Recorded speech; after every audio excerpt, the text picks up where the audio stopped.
Boa noite. Começando agora mais um programa Conversas com a Redação.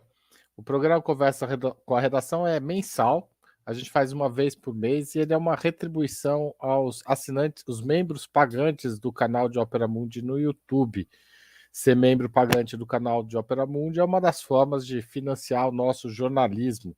Também é possível contribuir com assinatura solidária e com o Pix, com uma chave que eu vou pôr aí na tela daqui a pouco. E o endereço da assinatura solidária também. Mas dessa vez a gente resolveu adiantar um pouco o programa por conta das eleições chilenas. O resultado da eleição nesse final de semana mostrou uma vitória muito consistente da esquerda com o candidato Gabriel Boric, que venceu as eleições presidenciais, derrotando o candidato de extrema-direita, José Antônio Cast, ou José Antônio Cast. O Gabriel Boric teve 56% dos votos e o Cast 44%. Além disso, foi uma vitória com uma grande participação de eleitores. E para conversar sobre isso, eu estou trazendo duas pessoas especiais. Joana Salem, historiadora, especialista em América Latina, pesquisa o Chile e acompanhou muito de perto esse processo eleitoral. Tudo bom, Joana? Tudo bem, Haroldo, e você? Tudo certo. Além da Joana, estou chamando o Vitor Farinelli, que é correspondente do Ópera Mundi no Chile, um jornalista que vive há muitos anos no Chile, acompanhou desde anos de movimentação política e também acompanhou de perto esse processo eleitoral. Eu vou começar pelo Vitor, que está lá. Vitor, como é que foi essa vitória do Boric, que no final das contas foi muito maior do que se esperava e do que sugeriam as pesquisas eleitorais? Boa tarde aí para você, a Joana e a todos os que estão nos acompanhando.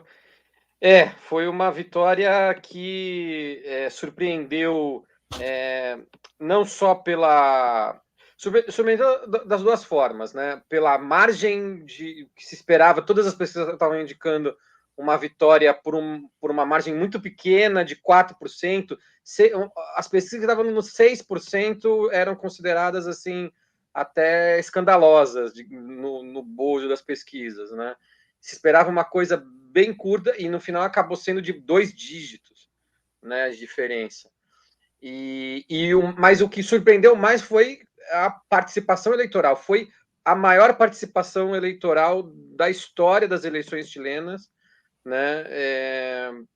8 milhões, claro, antigamente você não tinha nem 8 milhões de pessoas vendo o Chile, mas se você considerar desde que o voto passou a ser facultativo no Chile, é ainda mais impressionante. Nenhuma das outras eleições presidenciais com voto não obrigatório teve mais de 50% de participação, e essa teve 55% de participação. Né? Sempre se falou aqui nos últimos anos que retirar do voto obrigatório foi um erro, porque as pessoas passaram a não se importar tanto com a política, e de repente, apesar de que 55 também não é uma grande participação, mas comparado com o que havia antes, né, causou muita surpresa. E o mais importante, que eu acho, e que também explica essa maior participação, é que a campanha no segundo turno do Boric conseguiu reativar um pouco do espírito da revolta de 2019. Né, que não conseguiram fazer isso no primeiro turno, por isso que perderam para o Cast. Nesse segundo turno, em um mês, eles conseguiram reativar um pouco desse espírito, e isso se viu refletido. Acho que isso foi decisivo para ele, não só a vantagem que teve, senão também a vitória. Se eles tivessem repetido a fórmula do primeiro turno, seria bem provável que o Cast terminasse sendo eleito presidente. Joana, você que acompanha o processo, vem escrevendo sobre ele bastante. Esse resultado do Boric, com quase 1 milhão de votos na frente do Cast, te surpreendeu? As pessoas, em geral, estavam muito pessimistas depois do primeiro turno. E a minha sensação, logo depois do primeiro turno, é que existia um excesso de pessimismo, que o resultado tinha sido ruim, mas que eram só 140 mil votos de diferença. E se comparar a quantidade de votantes no plebiscito de outubro do ano passado e no primeiro turno dessas eleições, era muito mais do que isso a diferença. Ou seja, no primeiro turno, havia muitas pessoas que votaram no plebiscito de outubro de 2020, mas que não votaram no primeiro turno. Então, a partir dessa conta, eu estava com a sensação que dava para virar. Mas, de fato, 1 milhão de votos a mais é uma margem maior do que acho que até talvez o Gabriel Boric poderia imaginar. Foi uma margem muito importante e eu interpreto que essa margem está relacionada com uma real unidade do movimento popular em torno da figura do Boric, relacionada, como o Vitor falou, com o espírito do estalido social, ou assim chamado estalido, né? Porque tem alguns chilenos que criticam esse termo, porque dá essa sensação de algo explosivo e repentino, enquanto o que se trata é de um processo que acumula e conflui diversas lutas que estão se desenvolvendo no país contra o neoliberalismo em diversas dimensões da vida chilena já pelo menos há 15 anos, né? No mínimo há 15 anos, talvez até mais do que isso. Então, é um resultado que eu não achava que era impossível, mas de fato foi mais distante, e eu acredito que representa também esse setor do movimento popular que criticou muito o Boric depois do acordo do dia 15 de novembro de 2019, que foi o Acordo Nacional pela Paz Social, que foi feito entre todos os setores do establishment político chileno, junto com alguns setores da esquerda, como, por exemplo, a Revolução Democrática, que é um partido que compõe a Frente Ampla, que é liderado pelo Jorge Jackson, que é um dos estudantes de 2011, e outros partidos desse espectro da Frente Ampla também assinaram esse acordo. Mas o partido do Boric, que é o Convergência Social, foi contra a assinatura desse acordo. Tanto é que o Boric, curiosamente, isso é um dado interessante, o documento da assinatura do acordo, o Boric é o único que está lá com o nome individualmente. Quando você lê as assinaturas, tem ali UD, aí o representante da UD, Renovação Nacional, representante da Renovação Nacional, Partido Socialista, representante, Democracia Cristã. Então tem o nome do representante pelo partido. E o Boric é o único que assinou como indivíduo. Isso foi um objeto de críticas fortíssimas, porque pareceu individualista, porque ele contrariou o próprio partido e porque ele não respeitou a demanda das ruas, não escutou as ruas para assinar aquele papel. Eu tenho a impressão que esse resultado só pode expressar uma coisa, uma reconciliação temporária entre esses setores que criticaram o Boric para rejeitar qualquer ameaça à Constituição, que era a nova Constituição, que era representada pelo Cast. A partir de agora, acho que novas divergências vão voltar a aparecer. O Boric é o candidato mais novo, né? Na verdade, ele tem a idade mínima para ser presidente é 35 anos, como no Brasil, e ele vai ter 36 na hora de assumir. Ele foi um líder estudantil importante. Como é que é essa relação entre juventude e a política chilena nesse momento? Quem quiser começar, vocês estão livres. Eu queria começar só para colocar uns dados junto com o que você falou. Ele é o presidente mais jovem da história do... Ele vai ser, né? Ele não assumiu ainda. Ele vai ser o presidente mais jovem da história do Chile. Ele vai assumir, como você falou, com 36. O presidente mais jovem, acho que tinha 41. Tem uma matéria nossa no primeiro turno dizendo isso. Mas é o presidente do século XIX, né? Isso. Ele é o presidente que mais recebeu votos na história do Chile numa eleição só. E na eleição que teve maior participação na história do voto voluntário no Chile, e o mais importante, ele também é o primeiro presidente que vira uma eleição depois de ter perdido no primeiro turno. Todas as eleições com segundo turno que foram da ditadura do Pinochet para cá, sempre o candidato que venceu o primeiro turno ratificou no segundo turno. Ele é o primeiro que vira o jogo e perde o primeiro turno, mas consegue a virada no segundo. Só para completar o combo de informações. Joana, e essa juventude do Boric? O Boric venceu o Hadwe, né? O Daniel Hadwe nas prévias, né? Que é o principal. A aliança é formada pela Frente Ampla, o partido do Boric, que é um partido novo, recente, e um partido tradicional da esquerda chilena, que é o Partido Comunista Chileno. Como é que é essa relação entre juventude e esses dois partidos? Como é que isso... Qual é o jogo que está por trás disso? Essa questão geracional é muito importante para entender a política chilena nesse momento. Antes de responder diretamente a sua pergunta, ou já respondendo parcialmente, eu queria falar sobre duas referências. A primeira, um texto muito bonito que saiu no CIPER, que é o Centro de Investigação Periodística do Chile, que é um texto do Alejandro Zambra, que é um escritor famoso, né, um romancista, poeta, romancista chileno, e ele escreveu um texto chamado Experiência. E nesse texto, vou até mandar o link para vocês, caso queiram colocar no YouTube. Esse texto, ele fala o seguinte, o Zambra, ele fala assim: a geração do Gabriel Boric, a dos nossos irmãos mais novos, sim, matou o pai. Formaram seus próprios partidos e se negaram a assumir os nossos traumas.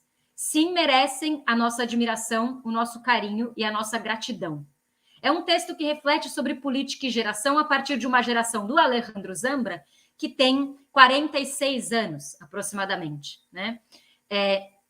Então, é muito interessante ver como que existe um corte geracional. A outra referência é um texto do Gabriel Boric com o Mário Cillard, que foi escrito em 2017 num livro sobre a esquerda chilena, chamado A Esquerda Atual, que foi organizado pela Farideh Serán, que é professora de jornalismo da Universidade do Chile.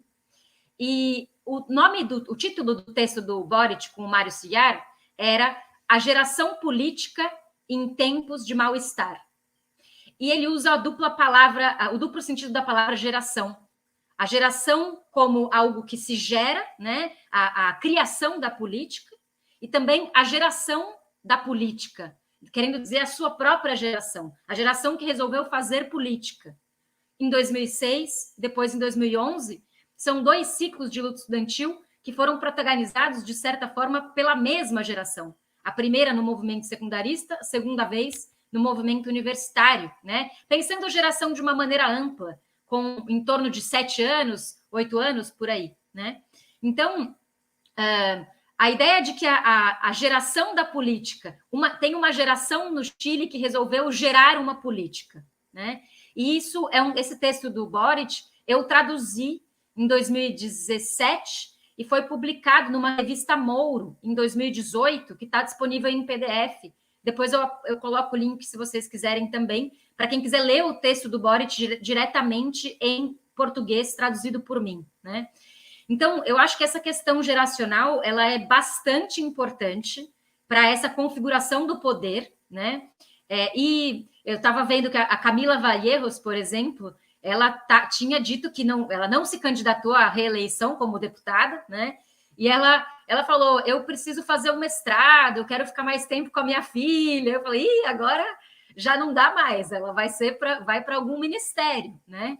Eu me sinto muito emocionada e comovida com isso, porque eles são exatamente da minha geração, né? O Boric tem 1 ano a mais que eu, a Camila Vallejos tem 1 ano a menos. Então, eu acho comovedor ou emocionante ver pessoas que têm a minha faixa etária, né? É uma realidade tão distante da brasileira, de certa forma, né? Atingir essa capacidade de liderança de um país num sentido tão transformador, tão profundo, né? Sobre a questão do Partido Comunista, tem uma entrevista que eu fiz com o Gabriel Boric em 2017, que eu publiquei na época no Correio da Cidadania, em que eu pergunto sobre como ele vê a participação do Partido Comunista no governo Bachelet. Era o Bachelet 2 naquela época.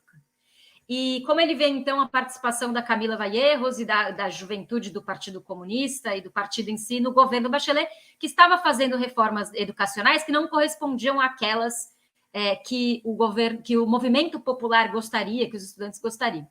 E ele responde assim, que a juventude do Partido Comunista está numa posição incômoda.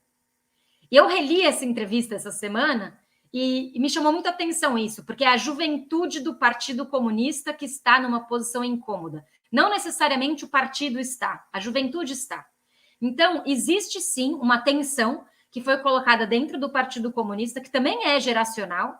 Existe uma tensão harmônica, digamos. Eu não estou falando uma tensão no sentido de um racha ou nada do tipo, né? Mas uma tensão geracional que está posta no Partido Comunista, que foi liderada pela Carol Cariola e pela Camila Valleiros, né?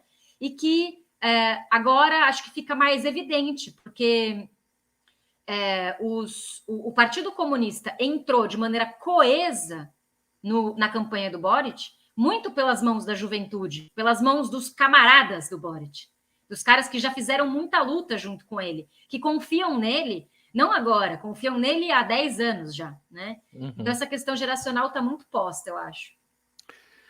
E o Chile enterra o legado pinochetista de vez com isso? Vocês acham que a alegria já vem, né? Porque eu usei aí o slogan do... Na verdade, como é que chama isso? Não é slogan, a música, né? Da campanha do plebiscito. Vocês acham que essa vitória do Boric sela de fato o fim do pinochetismo? Ou o resultado do Cast ainda é assustador, se a gente pensar, tirar a euforia da vitória desse momento? Vitor? Eu acho que vão ser dois temas que vão correr por caminhos não distantes, né? Porque um dos compromissos do Boric, obviamente, vai ser defender a Assembleia Constituinte, né? Até porque a candidatura do Kaski, como você falou, foi muito bem votada, apesar de ter perdido.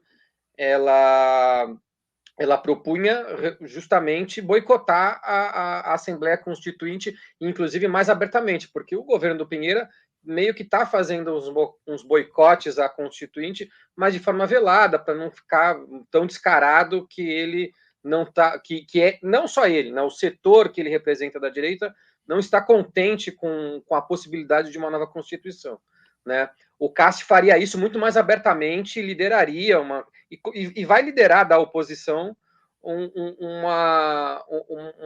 rechaço de saída, né? A rejeição de saída no plebiscito que deve ser convocado para outubro do ano que vem, né? E o compromisso do Boric agora é defender isso, né? Agora, como presidente, ele vai ter a oportunidade a partir de março, né, de ser um presidente favorável a que a Constituinte possa, pelo menos nos seus últimos meses, né, se desenvolver. Em paralelo a isso, em paralelo a defender a Constituinte, ele também vai ter que impulsar as políticas do seu próprio governo e vai ter que assumir também um legado de um governo que é um dos piores da história do país, né? E vai ser interessante como vai se dar essa dinâmica de o governo, por um lado, tentando mostrar uma gestão muito diferente do que foi não só a direita com Sebastião Pinheira, como também a concertação, porque as pessoas que votaram por Boric também querem um novo tipo de política, né?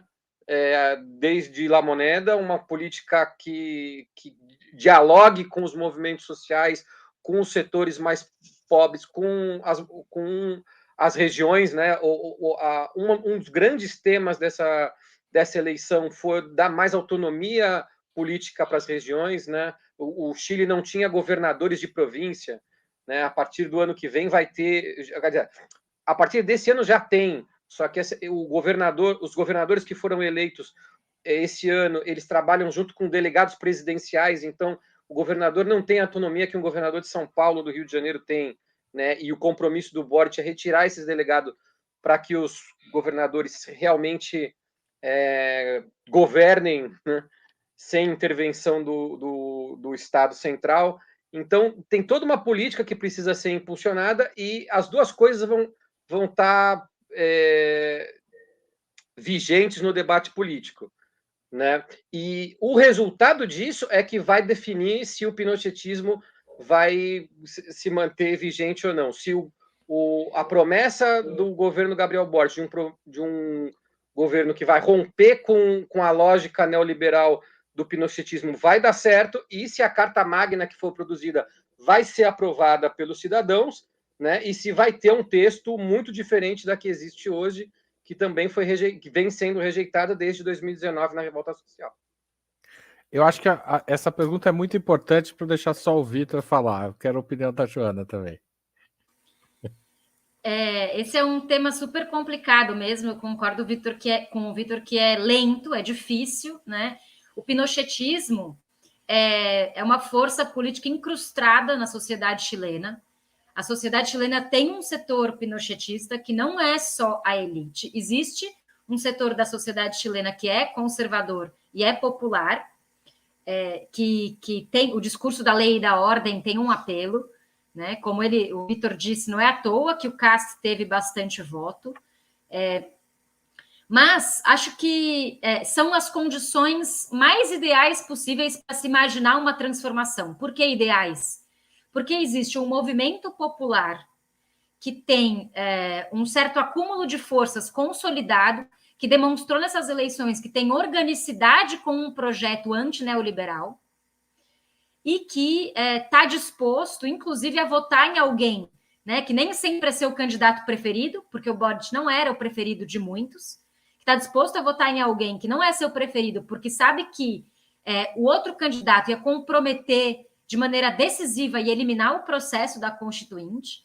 A Constituinte passa a ser o centro da possibilidade de eliminação ou não do pinochetismo, entendendo o pinochetismo como esse arranjo político que foi criado do neoliberalismo autoritário, né? E o neoliberalismo autoritário no Chile, ele atravessa a transição democrática e se instala na democracia, nesse modelo de democracia blindada, que eles chamaram, né?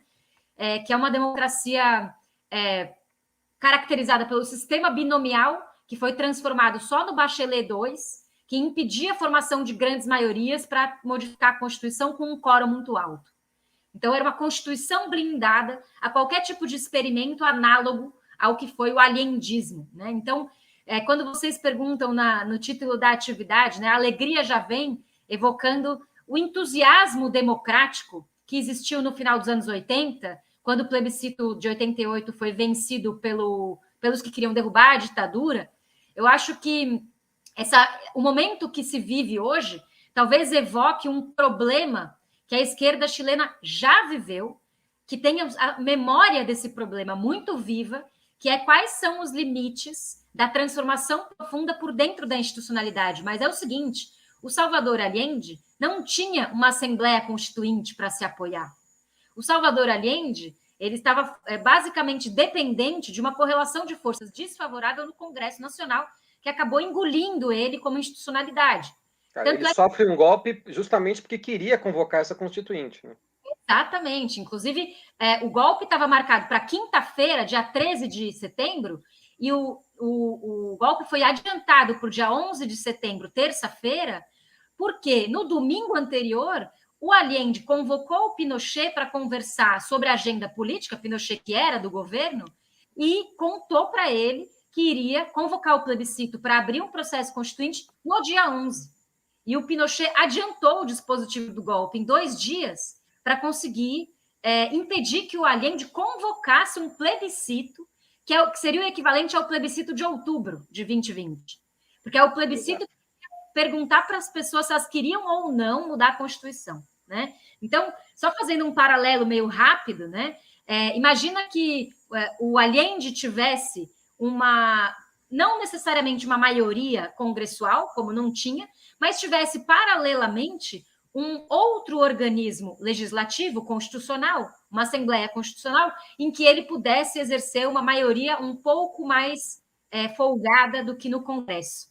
Então, de certa forma, fazendo uma analogia com o que foi o experimento da via chilena ao socialismo, o Boric tem mais ferramentas institucionais para realizar uma transformação profunda. Agora, o dilema, a gente às vezes chega num dilema parecido, que ao mesmo tempo a gente sabe, como disse o Vitor, que o Boric vai tentar dialogar com o centro, vai precisar fazer composições, né? Tanto com o Partido Socialista quanto com a democracia cristã. E ele disse que vai fazer isso, né? Agora, pode falar. Não, é que, assim, esse movimento ao centro, ele vai acontecer, eu concordo com você, mas eu acho que ele também vai passar por uma situação que a gente viu ontem, que foi que não só ontem, também no resultado do primeiro turno. O de ontem foi que muitas pessoas jovens votaram, né? E isso também marca a vitória do Bort. Por isso que a gente teve uma participação recorde que antes não tinha. Essas pessoas que votaram a mais hoje eram pessoas que não votavam porque não acreditavam nesse sistema, né? E isso também está refletido um pouco no primeiro turno, e não só no primeiro turno, em outras eleições, a gente vê como partidos tradicionais vem perdendo, partidos tradicionais como o Partido Socialista, o Partido Democrata Cristão, e isso já marca um pouco a resposta dessa pergunta.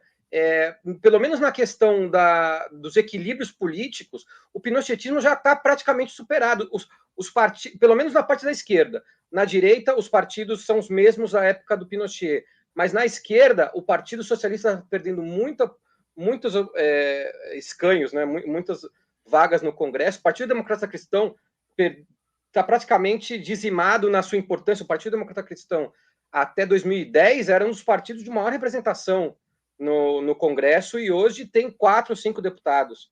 Né? Você tem a concertação cede lugar a essa... definitivamente a partidos que nasceram agora, entendeu? Ou o Partido Comunista, que quando terminou a ditadura, era um partido de participação irrisória, praticamente não tinha representação. Nos anos 90 tinha uma deputada que era a Gladys Marin, né? E durante anos chegou a não ter nenhuma deputada depois da morte. Mas essa renovação também aconteceu na direita, ou não? Vem acontecendo, mas muito mais lentamente, na minha visão. Muito mais lentamente. E o fato do Cast ser o candidato, acho que muda bastante isso. Os nomes mais jovens da direita tendem a perder espaço um pouco com o Cast. Tá. Você acha também, Joana? Eu acho que a direita chilena tentou se renovar com o Evópoli, que é um partido político que não conseguiu alavancagem suficiente para significar essa renovação. Então, a direita ainda é hegemonizada pela UD e pela Renovação Nacional, ou seja, pela direita tradicional. O Evópoli ainda é um partido de direita que fica na rabeira dos partidos da direita tradicional. E mesmo o Cast, falando bem a verdade, é uma falsa renovação. Porque o Cast passou décadas na UD. O Cast é orgânico à direita tradicional. Por isso, em nada surpreendeu que a UD, em poucos segundos pós-primeiro turno, tenha manifestado apoio ao Cast, porque o Cast é uma cria da UD, né? Então, acho que a direita, de fato, tem uma crise bastante séria relacionada com a renovação geracional, justamente, né? Com o trabalho de juventude, também com a sua reorganização. A reorganização, até mesmo da defesa do modelo chileno, porque, hoje em dia, mesmo o Piñera tinha dificuldade de defender alguns aspectos básicos da Constituição de 1980, né? Esse modelo chileno que foi tão popular, ou que foi, pelo menos, tão bem afamado pela América Latina, como o modelo da Suíça latino-americana dos anos 90, etc., foi ruindo. As evidências históricas, a experiência concreta dos trabalhadores chilenos foi demonstrando que era um modelo que gerava mal-estar, né? E gerava muita pobreza, né? O Chile hoje é um país, a população pobre do Chile vive em condições terríveis, né? Sem nenhum colchão social, assim, de proteção, né? Sim, e não essa questão da previdência que gera toda a precarização profunda da vida dos idosos, né? O outro dia eu escutei, na época da reforma da Previdência do Brasil, em 2019, um dado me chamou muita atenção, que a gente sabe que o nosso sistema de previdência no Brasil é precário, né? E é cada vez mais atacado, dilapidado pelas reformas neoliberais sucessivas que aconteceram aqui. Mas olha só que interessante, o índice de Gini do Brasil, ele é maior da faixa dos 60 anos para baixo. Ou seja, existe mais desigualdade. No Brasil, se você pega a desigualdade por corte etário, existe mais desigualdade dos 60 anos para baixo do que dos 60 anos para cima. E por que isso? Porque o sistema do INSS, por mais precário que ele seja, o fato dele estar estruturado com um princípio de solidariedade, de tripartite, que foi uma coisa recente no Chile. Até pouco tempo, o sistema de previdência era financiado exclusivamente pelo trabalhador. O empresário não pagava nada, nem o Estado. Então, que o INSS seja solidário, tripartite, por si só, gera um pequeno amortecimento na faixa etária dos 60 para cima, no Brasil, que melhora um pouquinho as condições de desigualdade em relação aos mais jovens. Então, é muito pouco, né? Porque no Brasil, qualquer pequena distribuição de recursos gera um efeito muito grande na estrutura social por causa da extrema desigualdade. E no Chile, esse amortecimento simplesmente não existe, né? E sem falar da estrutura laboral, né? Os sindicatos são bastante... É muito difícil organizar o movimento sindical no Chile. Essa estrutura que a gente tem da reforma trabalhista do Temer, da generalização dos contratos temporários, no Chile desde os anos 80, né? Então, a estrutura de trabalho lá, antes mesmo da gente falar em uberização do trabalho, os professores universitários chilenos já se autonomeavam professor táxi. Nem existia Uber ainda. Porque eles tinham que ficar, a cada ano letivo, a cada semestre, mudando de instituição, porque eles não tinham contrato, né? Então, essa precarização laboral é uma coisa que é generalizada no Chile, né? E no Brasil agora está nessa competição, né, de quem é mais precário. Eu acho que a gente precisa falar de Brasil um pouco. Tem algumas perguntas já no grupo. Eu vou colocar duas do José Jonas Duarte da Costa e convidar outras pessoas a fazerem perguntas. O José Jonas pergunta: o Chile de Boric sai do Grupo de Lima? Talvez. Tem uma segunda pergunta, então essa aí você responde, e a segunda eu vou passar para a Joana, então. Que é: por que Boric é tão hostil a Maduro, a Cuba e a Nicarágua? Ele se alia a Bachelet na política internacional? Então, Vitor, você responde a primeira, Joana a segunda. Eu não sei se ele sai. O Partido Comunista, ele está no Grupo de Lima. Acho que o Partido Comunista como partido não vai sair, né? Agora, o governo do Boric vai ter uma relação com o Grupo de Lima? Eu não sei, porque o representante do Grupo de Lima, o principal representante do Grupo de Lima é o Ominami, não só no Chile, como, né, a nível institucional. E o Marco Henrique Ominami foi um dos candidatos no primeiro turno, e ele não foi um candidato muito amigável com o Boric. Eu achei que no segundo turno ele, inclusive, manifestou o seu apoio ao Boric, mas com muitas restrições, e me pareceu que a relação deles pós primeiro turno não foi não pareceu uma relação. Por exemplo, eu não vejo ninguém ligado ao partido do Ominami entrando no ministério, né?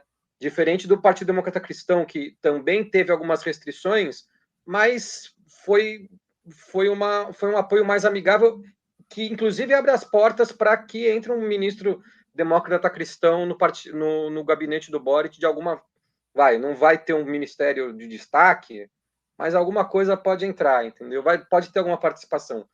Então, por isso, mais pela relação entre o Boric e o Ominami, que eu acho que ficou machucada pelo que aconteceu no primeiro turno. Inclusive, só para terminar, uma das coisas que eu acho que tensionou essa relação Boric e Ominami foi quando o Ominami acusou o Boric, isso na reta final da campanha no primeiro turno, ele falou que o Boric seria a pessoa responsável por levar a extrema-direita de volta ao poder no Chile, porque, segundo o Ominami, o Boric não estaria em condições de ligar contra a extrema-direita no segundo turno. Né? Acho que dessa declaração ficaram muitas mágoas. Não só no Boric, acho que na frente ampla de uma forma geral. Joana.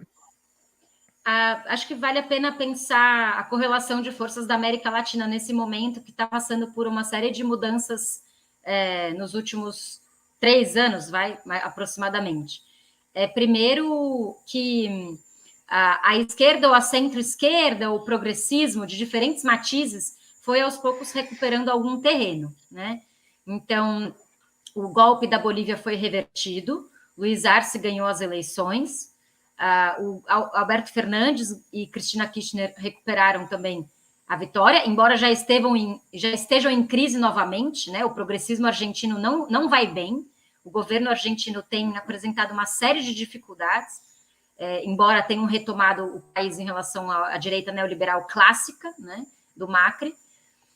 No Peru também, o Castillo ganha a eleição como zebra, como um cara pouco conhecido, do meio rural, que apresenta uma plataforma progressista na economia, embora seja muito conservador nos costumes e na questão do patriarcado, né? Tem ali um conservadorismo bem importante. E no Chile, isso se apresenta como uma ponta de lança de uma espécie de novo ciclo de uma esquerda realmente renovada na América Latina. Quando o Jonas falou do Grupo de Lima, o que eu entendi é que ele estava se referindo ao grupo formado pelos governos de direita. Tá, desculpa, eu confundi com o Grupo de Puebla. Putz, desculpa. Ah, tá. Sim, eu estava entendendo aqui, mas a gente deixou você falar, Vitor. Eu não sabia se eu tinha entendido certo também, mas só para pegar esse gancho, o Grupo de Lima, eu acho que não tem força, né? Foi uma tentativa de se contrapor à Unasul, essa articulação dos progressismos no ciclo anterior, e é uma tentativa da direita de criar um tipo de associação de governos, mas a Argentina saiu, o Peru saiu, né? E o Grupo de Lima efetivamente tinha como líder o próprio Bolsonaro, inclusive o Eduardo Bolsonaro. Porém, aparentemente, as articulações do Bolsonaro do Eduardo Bolsonaro com as direitas dos Estados Unidos e até do leste europeu têm recebido mais destaque, né? Eu tenho a impressão que o Grupo de Lima não alçou o voo, foi uma espécie de balão de ensaio que se frustrou das direitas. Então, eu acho que o Boric sairia do Grupo de Lima sem pestanejar. Essa é a minha impressão, assim. Porque simplesmente ele não tem força de magnetismo suficiente para pressionar um governo como o dele para se permanecer. Pode falar, Vitor. Não, desculpa. Eu peço desculpas novamente, porque é que, na verdade, eu nem pensei na hora no Grupo de Lima, porque eu já tinha o Grupo de Lima como um grupo que já tinha morrido há algum tempo, inclusive. Por isso, o Grupo de Puebla, sim, eu acho que ainda tem alguma relevância, e eu acho que pela questão do Minami, o Boric não vai se distanciar desse grupo. O que não significa que ele não vá dialogar com outros governos. Eu vejo o governo do Boric dialogando muito bem, por exemplo, com o governo da Argentina e, no caso do Lula voltar ao poder no Brasil, também vejo o governo dele dialogando bastante com o governo brasileiro, com o governo mexicano, talvez exista aí uma ponte, né? Não vejo ele dialogando com o governo da Venezuela, com Nicolás Maduro, inclusive pelas declarações que ele deu durante a campanha. E com o Peru, não acho que o estilo da Frente Ampla seja tenha muita sintonia com o Peru, mas vai ter que ter uma relação por uma questão óbvia. O Chile e o Peru têm relações não só pelos conflitos de fronteira, que isso obviamente vai ter que estar presente no governo dele. Mas eu vejo o governo dele sim dialogando muito com a Bolívia também, a Bolívia do Luiz Arce. Eu acho que vai ter uma boa relação do governo Boric com esses países especificamente. Tem uma pergunta aqui da Laurita. E com a Colômbia? Como vai ser a relação? Depende da eleição? Eu tenho a impressão que eu tenho uma impressão parecida, mas um pouco diferente da do Vitor nesse sentido. Eu acho que o Boric vai, como ele mesmo tentou produzir um tom de líder de todos no discurso de posse dele, né? Então, eu tenho a impressão, por exemplo, que ele vai se relacionar com todos os estados da América Latina em nível de estado, né? Em nível de um país que tem um papel numa região e que, bom, o Chile a gente sabe que é signatário de uma série de tratados do Pacífico, de livre mercado, no âmbito dos comércios do Pacífico, com o Peru especialmente na América Latina, mas também com os Estados Unidos, né? E nesses diversos tratados transpacífico, etc. existia no início da Constituinte uma polêmica, porque tem uma lei, que agora eu esqueci o nome, que foi aprovada pelo Pinheira, eu esqueci o número, foi aprovada pelo Pinheira, que dizia que a nova Constituição não poderia desfazer tratados internacionais. Isso significava, por exemplo, que determinadas estruturas neoliberais, que são requisitos para os signatários desses tratados, são condicionantes dos signatários desses tratados do Pacífico, não poderiam ser desfeitas na estrutura social e política do Chile, né? Porque isso feria esses tratados. Isso foi uma polêmica, os juristas divergem a respeito, porque como é que uma lei pode estar acima de uma nova Constituição, né? A nova Constituição tem que ter soberania, inclusive, sobre essa lei que diz que ela não pode ter soberania. Então, que se cria uma armadilha ali legal, e é óbvio que isso vai depender da correlação de forças políticas. Em outras palavras, eu acho que a Constituinte é a chave de mudança, inclusive, das relações comerciais que o Chile estabelece com os demais países. No âmbito da diplomacia, das relações de Estado, eu acho que o Boric vai ser muito diplomático, que vai se relacionar com todos, inclusive com os governos de direita, com os governos progressistas neoliberais, porque ninguém duvida que o governo Lula vai ser um governo neoliberal também, né? O governo Lula, ainda mais agora, em que cada vez mais claro existe a aliança com o Alckmin, embora não seja certo, né? Então, para a gente também não se iludir que o governo Lula tem uma estrutura, um programa que também incorpora aspectos do neoliberalismo. Isso não vai fazer com que o Boric não se relacione com ele. Assim como o Boric se relaciona com o centro da esquerda neoliberal do seu próprio país, né? Esquerda neoliberal é um contrassenso, mas acabou existindo nessa América Latina, né? E eu acho que, sobre a posição dele, que perguntaram a respeito de Cuba e da Venezuela, eu vejo dois planos. Um plano é a posição do Boric. Ele é crítico a governos que ele considera autoritários, né? Que são regimes políticos que ele considera autoritários. E eu não acho que ele considera autoritários porque ele reproduz o pensamento do imperialismo, né? Existe dentro da esquerda setores que consideram esses governos autoritários, existem outros que não. E acho que tudo bem, é um debate, é uma polêmica, ele não é mais ou menos de esquerda por considerar mais ou menos autoritário, né? É um debate que precisa ser feito. Agora, e a mesma coisa com a Nicarágua, né? Que é mais polêmico ainda. Na esquerda brasileira, a Nicarágua é mais polêmica ainda. Eu conheço muita gente que defende Cuba, defende a Venezuela e não defende a Nicarágua, por exemplo, né? Porque são casos diferentes.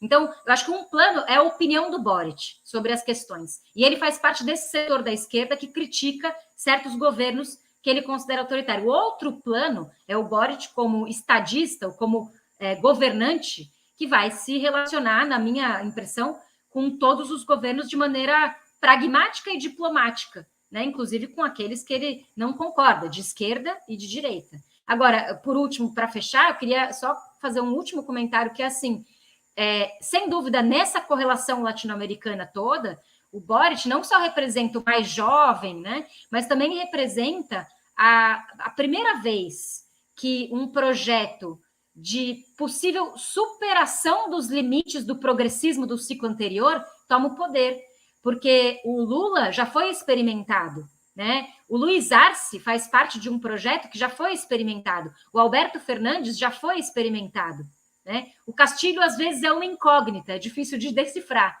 mas a gente sabe a experiência do Ollanta Humala anteriormente no Peru, que foi uma experiência de virada, de transformismo muito rápido, né? Então, o Boric é efetivamente o primeiro a apontar para uma superação dos limites do progressismo do ciclo anterior. Eu acho que isso é o que dá mais interesse, mais esperança para todos. E como isso se relaciona com o Brasil? Pensando na candidatura Lula e, eventualmente, numa outra candidatura do PSOL, caso haja. Hoje o Boulos, que não é candidato a presidente, é candidato a governador de São Paulo, teve no Chile, o Farinelli, inclusive, encontrou com ele. Tem gente perguntando sobre o Boulos exatamente. Existe paralelo possível entre Boric e Boulos? Pergunta a Dan. Eu queria que vocês explorassem isso. O que essa eleição diz para o Brasil? Vai, Vitor, porque a Joana acabou de falar, você deixa ela tomar eu acho que, começando respondendo a pergunta do Dan, eu acho que existe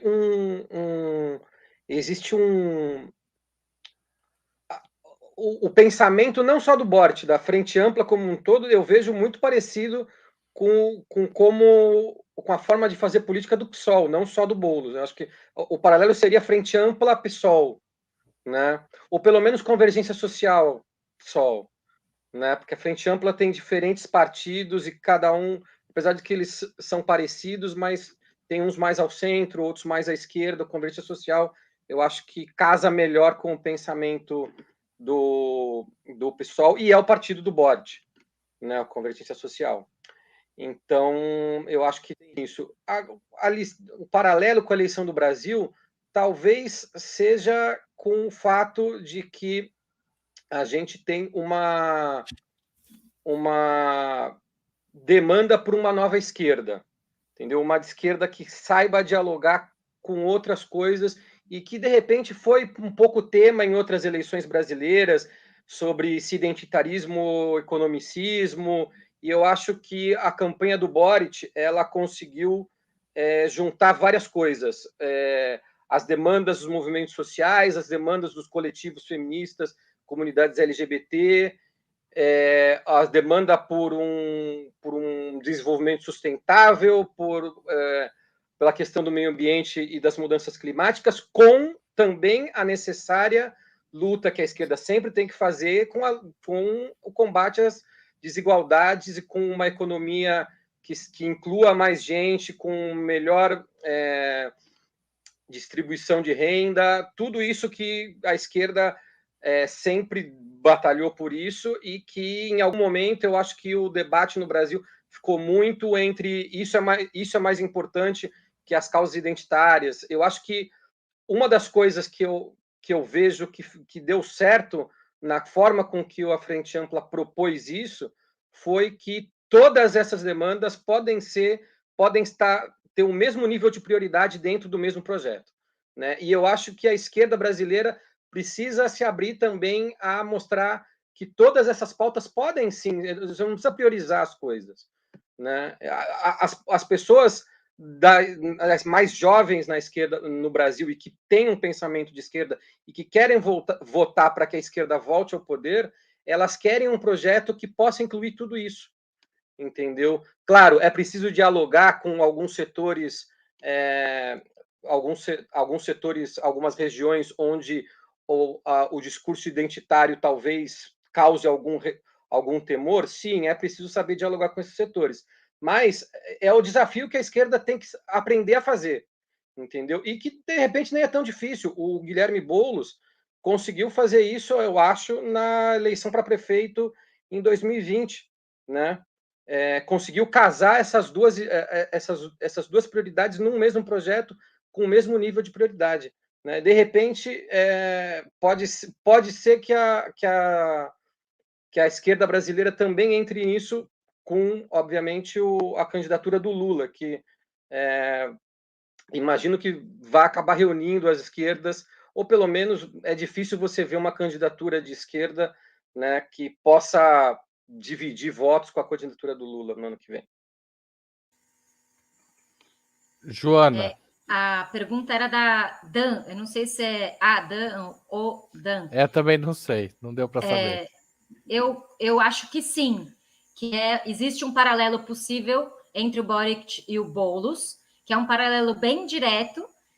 Inclusive, eles são de uma geração mais ou menos próxima. O Boulos tem 3 ou 4 anos à frente do Boric só, né? Eu acho, que eu me lembre.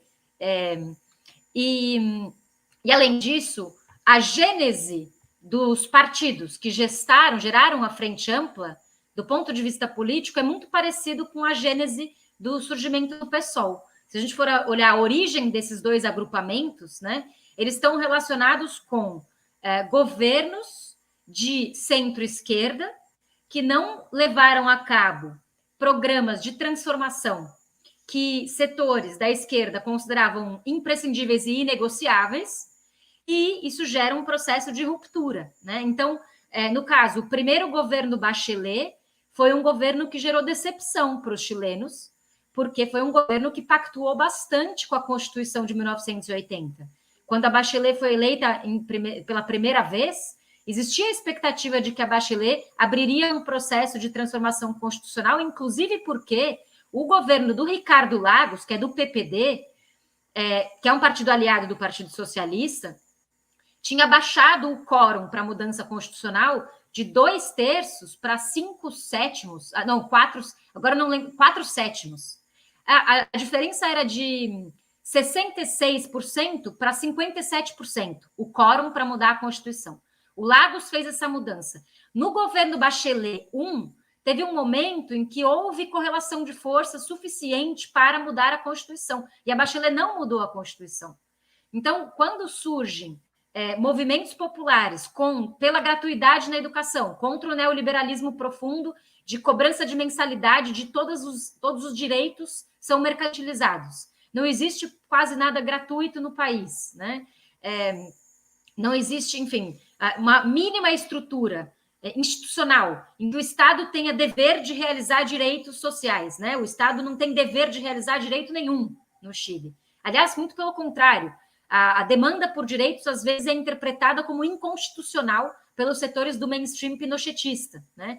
Então, começa a surgir uma insatisfação, porque a Bachelet não cumpre com essa mudança que se esperou pelo primeiro governo do Partido Socialista, diretamente falando, que foi o dela, embora o Partido Socialista estivesse em todas as coligações anteriores.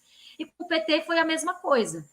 Um setor da esquerda brasileira que achou que o PT, o petismo, não estava realizando as mudanças profundas, as reformas estruturais necessárias para o país, no sentido da democratização social, econômica e política também, e que, então, rompe e vai para um paradigma, para um programa mais radicalizado, mais anti-neoliberal, né? Isso ainda no governo Lula I.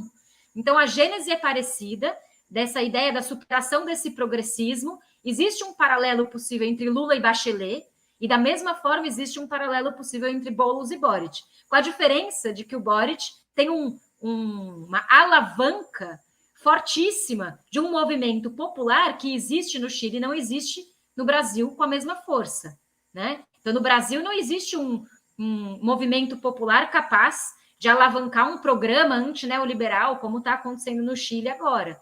E, nesse sentido, até eu pensei, quando eu vi que a Bachelet declarou apoio ao Boric, eu olhei e a primeira coisa que eu pensei foi, nossa, é como se o Boulos fosse para o segundo turno contra o Bolsonaro e o Lula aparecesse apoiando, declarando apoio ao Boulos, né? É como se fosse isso a correlação. Então, é realmente uma situação, uma correlação de forças muito diferente da brasileira. Certo. Agora, no cenário latino-americano como um todo, vocês acham que o Brasil vai acabar participando desse processo de volta de um governo como o do Lula, ou em algum momento haver uma radicalização que também traga novas lideranças, novos partidos mais novos nessa disputa? Nesse sentido, é possível achar que a vitória do Boric é uma derrota para o bolsonarismo? Como é que vocês veem no cenário eleitoral de 2022 o impacto, se é que tem, dessa vitória no Chile? Penso que pode, não necessariamente no impacto direto, mas no impacto simbólico, né? Justamente porque o Chile sempre foi apresentado como o grande modelo neoliberal a ser seguido, porque ele seria um sucesso, contrariando todas as evidências que os chilenos parecem ter percebido. Os dois estão com o microfone fechado. Primeiro que abrir, fala. Não, assim, acho que seria interessante que a gente tivesse uma renovação na esquerda brasileira com respeito a...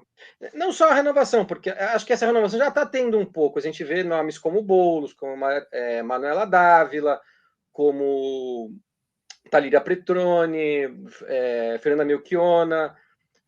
Existem nomes, né?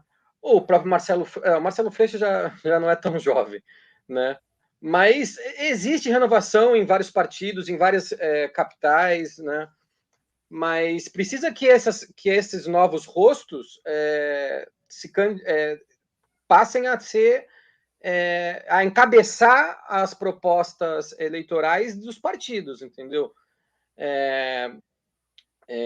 Por exemplo, o Guilherme Boulos ser candidato a governador de São Paulo e que a esquerda possa abraçar a candidatura dele, eu acho que seria relevante, entendeu? Que houvesse uma união das esquerdas em torno da Manuela Dávila no Rio Grande do Sul também seria interessante. Aí depois a gente pode ver em cada estado onde essas forças progressistas podem se reunir em torno de nomes mais jovens para cargos relevantes, seja para governo estadual, para Senado, futuramente a prefeituras, e eu acho que em algum momento esse desafio vai estar dado não só para a esquerda, como para a direita também, entendeu? E aí, claro, no caso da direita, existem projetos que às vezes não são só de um partido, às vezes são projetos familiares. A gente vê a família Bolsonaro claramente está trabalhando para que no futuro os filhos sejam, né, os que vão levar adiante o legado do pai e manter o bolsonarismo vigente. Você pode ter certeza que daqui a alguns anos, algum dos filhos do Bolsonaro vai ser candidato presidencial, né, e vai defender o legado do pai lá na frente, entendeu? Estilo Fujimori. Estilo Fujimori, entendeu? Família Fujimori. Principalmente o Eduardo, eu acho, né? Claro, e não, mas aí você tem, inclusive, uma maior gama de possibilidades, porque o Fujimori só tem a filha, né? E o Bolsonaro tem 4 aí, né? E talvez a quinta, porque é capaz que a menina também acabe entrando quando tiver idade para ser candidata de alguma coisa. Então, você está posto uma dinastia aí. E a mesma coisa com outros partidos, outras forças. O MBL tem figuras jovens, né? Que vão provavelmente se manter como figuras vigentes na política brasileira durante algum tempo, né? Kim Kataguiri, a gente pode questionar se algumas delas vão se manter, né? Se todas elas vão se manter, perdão, mas algumas com certeza vão ficar durante algum tempo. Kim Kataguiri, Fernando Holliday, né? O Fernando Holliday, não sei como ele mesmo pronuncia, o Arthur Duval, que foi candidato a prefeito, deve ser candidato a governador no ano que vem, talvez, né? E a esquerda não pode ficar para trás nessa disputa, né? Tendo nomes, né? E aí não sei, vocês que estão mais acompanhando como é a dinâmica de cada partido, se de repente é mais fácil em alguns partidos do que outros. Daqui de longe, me parece que o pessoal consegue fazer essa renovação mais facilmente que partidos como o PT. E não que o PT não tenha ótimos nomes jovens capazes de encabeçar candidaturas, né? Mas talvez isso seja mais difícil, pelo menos em alguns estados, que em outros, talvez, né? Em São Paulo seja mais difícil que no Nordeste, não sei, né? Mas a esquerda vai ter que se adaptar a essa situação também de mostrar novos rostos, novas figuras, e que essas figuras tenham protagonismo no cenário eleitoral. Joana. Bom, eu vi alguns chats passando rápido, dá vontade de dialogar em mais tempo, mas eu tenho claro que o Boric tinha alguma pergunta falando: o Boric está à direita do Lula? Não, o Boric está bem à esquerda do Lula, bem à esquerda, né? O Boric tem um projeto de realmente desmontar a institucionalidade do neoliberalismo chileno para colocar no seu lugar a possibilidade de um Estado plurinacional de bem-estar social, com direitos dos trabalhadores garantidos, assegurados, direitos sindicais, com territórios indígenas, né? Enfim, inclusive, uma das coisas mais chamativas das redes sociais é que o pessoal do Boric coloca árvore, né? Um monte de árvore que eles colocam como símbolo do pilar ecológico do programa do Boric, né? Que tem um feminismo explícito como centro, como algo importante, estrutural, que tem a nova Constituição como algo estrutural e prioritário, que tem a questão ecológica, a questão dos territórios Mapuche também como prioritário, e também a mudança da Previdência, enfim, são muitos aspectos, né? O Lula, ele representa a não renovação das esquerdas. eu tenho a seguinte leitura, que a base social do PT está à esquerda da direção do PT. Em qual sentido? O Lula é mais pragmático. Não é à toa que a base do PT fica angustiada com alguns movimentos que o Lula faz em relação ao Alckmin, em relação ao Centrão, em relação a partidos, e isso não é novo, isso é um fenômeno que a gente está vivendo há pelo menos 20 anos no Brasil. Né? O Lula tem uma estratégia de composição política, que é a composição com partidos da classe dominante. Por isso, inclusive, que surgiram outros partidos criticando essa proposta, essa estratégia. Não acho que isso mudou. Apesar do golpe de 2016, não acho que isso mudou. E aí não é nem uma questão de achar, é só observar a realidade. Quando o Lula faz o movimento em direção ao Alckmin, ele está fazendo um movimento de pactuar com as classes dominantes a estabilidade política, o que necessariamente vai reduzir a sua margem de manobra de escolha para transformar o neoliberalismo no Brasil em relação a outro horizonte, a outro projeto. Né? É claro que o Lula vai fazer política social, que o Lula vai eventualmente retomar programas perdidos, recompor a legislação ambiental do país. Tem uma série de questões básicas que eu acho que o lulismo, num eventual governo Lula 3, vai ser super importante. Só que muito do que o Lula já fez nos governos anteriores, de Henrique Meirelles, de compor com o mercado financeiro, isso vai continuar acontecendo. Né? Então, a gente não pode se iludir em relação a isso, porque superar o bolsonarismo é muito importante, mas o lulismo também tem os seus limites. Né? E, nesse sentido, eu acho que a esquerda chilena é inspiradora, porque ela aponta para um outro paradigma de organização política e popular que coloca, por exemplo, a diversidade no lugar da homogeneidade, né? Que desfaz um pouco essa ideia das, entre aspas, lutas identitárias e lutas econômicas, que demonstra que a mulher negra ou a mulher indígena, né? Aqui no Brasil é a mulher negra que é empregada doméstica, no Chile é a mulher indígena. Né? Existe uma pessoa concreta que é a classe trabalhadora mais explorada. Não é um trabalhador universal abstrato. E esse trabalhador concreto mais explorado é uma mulher racializada pela sua cor. Então, essa ideia de lutas identitárias se mistura com a questão da luta de classes de uma maneira muito orgânica no programa do Boric, como o Vitor falou, e isso potencializa essa ideia de diversidade dos sujeitos sociais, de fortalecimento das bases políticas como base de participação, e isso é polêmico na esquerda, mas o Lula, de certa forma, dispensou algumas bases populares quando estava governando, no sentido de que não produziu mais mobilização, né? De certa forma, produziu menos mobilização em alguns setores, né? E isso, eu tenho a impressão que o Boric vai ser o oposto, ele vai precisar produzir cada vez mais mobilização, porque senão ele não vai conseguir dar conta da tarefa que ele tem. Resumindo a história, a gente está numa encruzilhada. A esquerda brasileira tem, acho que, muito o que se renovar, mas esse processo é lento. É um processo que demanda educação popular, que demanda trabalho de base, que demanda uma série de processos de luta social locais, articulação em rede, reconstrução de sindicato, de associação comunitária, de movimento de bairro. Tem um monte de coisa para fazer, né? Não falta tarefa para a esquerda brasileira se reconstruir e se renovar na sua cultura política. E eu não acredito que esse processo vai ser rápido. Eu não tenho pressa, porque pressa vai gerar frustração. Uma coisa é ganhar a eleição, outra coisa é renovar a esquerda brasileira, que acho que é uma tarefa de uma geração inteira que está aí na nossa frente e que tem que ser pensada de maneira coletiva. Né? Agora, que é importante que o Lula ganhe a eleição no ano que vem, a coisa mais importante que pode acontecer no ano que vem é isso. Se for no primeiro turno, melhor ainda. Né? Mas isso não quer dizer que a gente vai se isentar de críticas a um modelo de esquerda que já existiu, que a gente conhece qual é, e que faz aliança com segmentos que não são do campo popular. Eu só queria acrescentar uma coisa. Pera lá, Vitor. Eu vou, daqui a pouco você fala uma coisinha, deixa eu falar um pouquinho aqui. Não, a gente está chegando ao fim do programa. Né?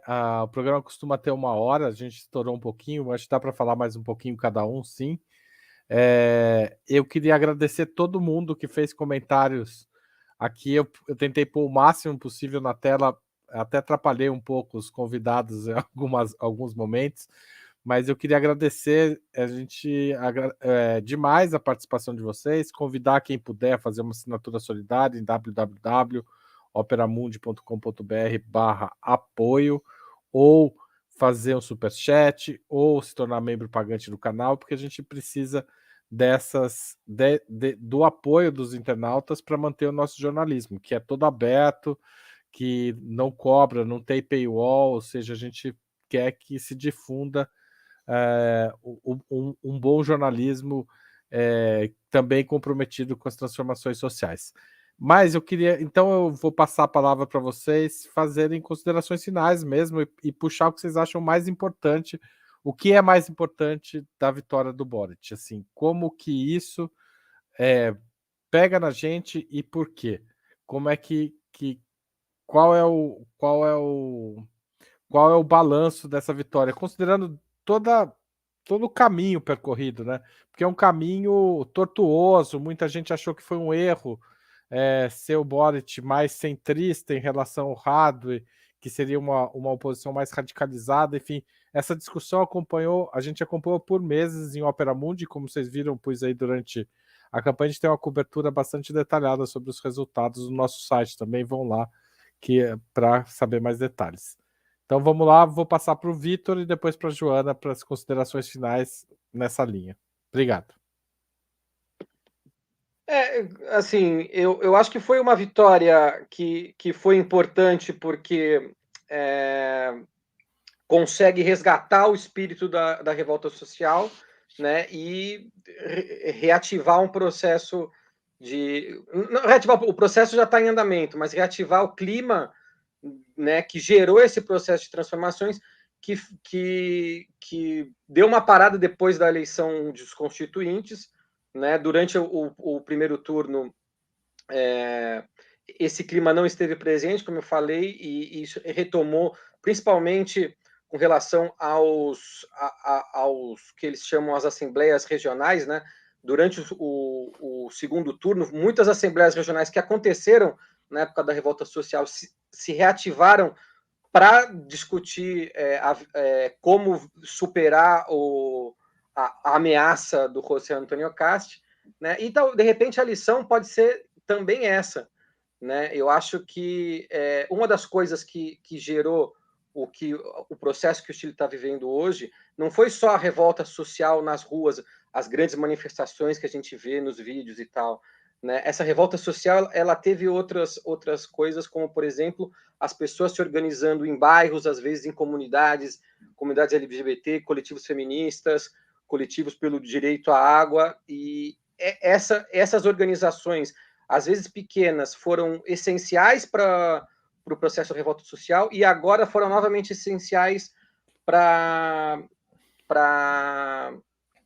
que o Boric pudesse ganhar a eleição deste domingo, né? E, de repente, a gente também no Brasil deveria ter essa lição de que a gente também precisa pensar a política não só nos termos mais macro, né, de como se organizam os partidos, de como vencer as eleições, mas também de fazer a política nos territórios, nas comunidades e ver as necessidades, às vezes, dos grupos menores e que, de repente, nem tem tanta representação, não conseguem eleger os representantes no Congresso, por exemplo, né, mas que têm demandas que são muito legítimas e que, se elas forem satisfeitas, acabam virando soluções que podem alcançar um número muito grande de pessoas, né? E, principalmente, a esquerda tem que começar a trabalhar, acredito eu, para poder voltar a fazer política dessa forma, né? Eu acho que essa é uma das lições que a vitória do Boric, não só a vitória do Boric, a vitória desse modelo de fazer política pode ensinar para o Brasil. Joana. Uma das maiores dificuldades que o bolsonarismo coloca para a gente hoje está relacionado com a emergência da vida, né? Com a necessidade imediata de garantir o pão de cada dia, de conseguir fazer a viração, de conseguir sobreviver num mundo, num país que tem 20 milhões de pessoas passando fome e que tem muitos mais desempregados do que diz a estatística falseada dos contratos temporários, porque os contratos temporários falseiam a estatística de desemprego, né? Então, acho que a gente tem um desafio no Brasil que é muito, muito profundo e, ao mesmo tempo, esse desafio imediato, né, que vai se condensar nas eleições do ano que vem, se combina com um desafio mais amplo, que daí, nesse caso, eu acho que o Chile ajuda muito a gente a aprender sobre luta social, que está relacionado bastante com isso que o Vitor estava comentando, que é sobre quais são as estratégias de organização popular, quais são os eixos dessa organização popular e quais são as relações de dependência que os movimentos sociais criam ou não criam com seus próprios líderes, não é? Porque, assim, imagina isso, a nossa situação no Brasil é de uma extrema dependência do Lula como líder, né? E no caso do Chile, existe uma multiplicação de lideranças que não foi de uma hora para outra, que foi um processo histórico de luta, mas que gera uma miríade de possibilidades de ocupações de espaços políticos de poder. E essa multiplicação de lideranças está muito relacionada com uma cultura política, com uma estratégia de organização política popular, que é da horizontalidade, da diversidade, da multiplicidade das lutas em curso dos trabalhos de base, né? E eu acho que a esquerda chilena está vivendo um processo de giro epistemológico, né? Que é dessa esquerda homogeneizadora, estadocêntrica, para uma esquerda que é mais da diversidade, da horizontalidade, da pluralidade, que é sociocêntrica. E essas duas compreensões convivem, mas cada vez mais se compõem de uma maneira frutífera. E no Brasil, a gente ainda tem um paradigma muito homogeneizante e estadocêntrico. O que eu quero dizer com isso? Que a gente ainda desenvolve uma cultura política que passa pelas eleições como se fosse o horizonte total do processo, né? E as eleições não são o horizonte total. As eleições, na verdade, são uma parte importante, porém, uma parte do processo político.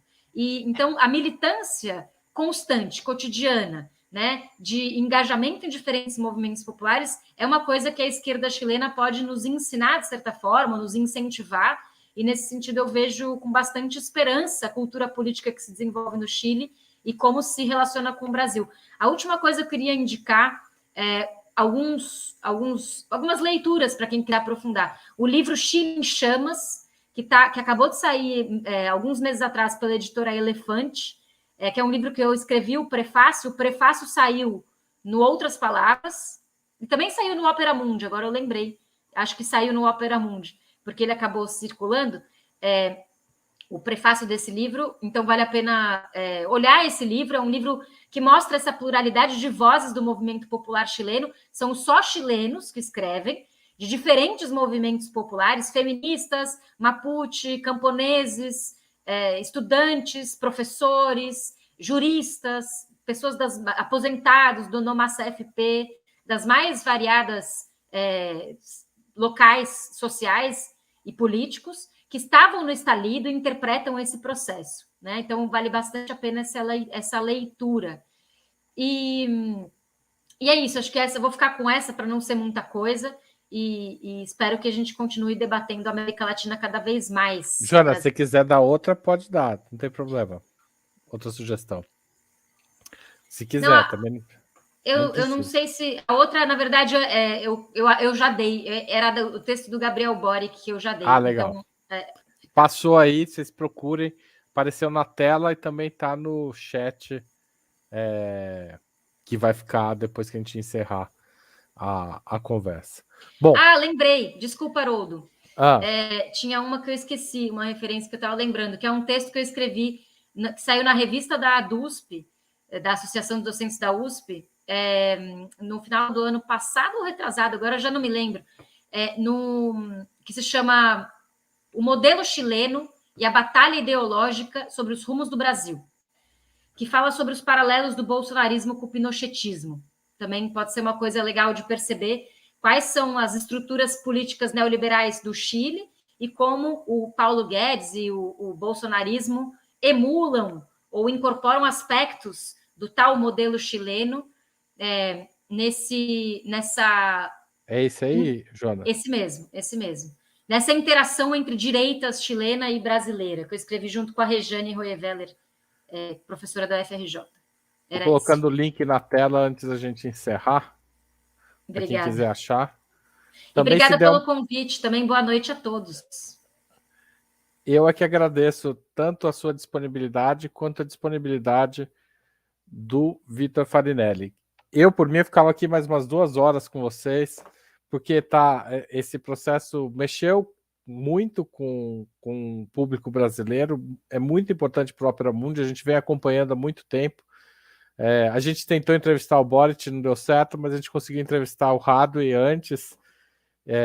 Espero que a gente consiga entrevistá-lo ele já como presidente. Quem sabe vai ser uma das atrações do Opera Mundi em 2022. Eu sugiro tentar entrevista com a Isquia Cities, que foi uma das pessoas muito importantes para a campanha no segundo turno. Ela foi chefe de campanha no segundo turno do Boric e ela podia ser uma ótima opção para o sub-40, uma médica que tem 35 anos, tem a mesma idade do Boric. Talvez seja mais acessível que o Boric para entrevista. E imagina, né? Porque montar governo não é fácil, né, gente? Não é fácil. E ela foi uma pessoa muito importante, principalmente para conseguir votos no norte do país. Ela provavelmente vai ser ministra de alguma coisa importante, talvez ministra do interior, talvez seja a primeira ministra do interior do Chile, da história do Chile, a primeira ministra mulher, né, do interior da história do Chile. Tá certo. Eu queria agradecer de novo vocês, vou tirar vocês da tela para encerrar, mas voltem sempre, vocês são sempre bem-vindos. Tchau, Joana. Tchau, Vitor.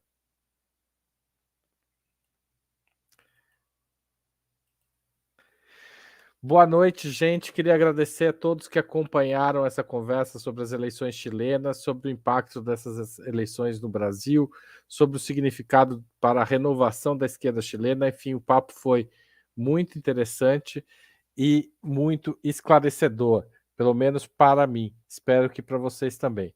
Volto a dizer, gostaria muito de convidá-los a participarem do apoio ao jornalismo de Opera Mundi, por meio de uma assinatura solidária em www.operamundi.com.br/apoio, ou, se vocês puderem, se tornarem membros do canal, membros pagantes do canal de Opera Mundi no YouTube.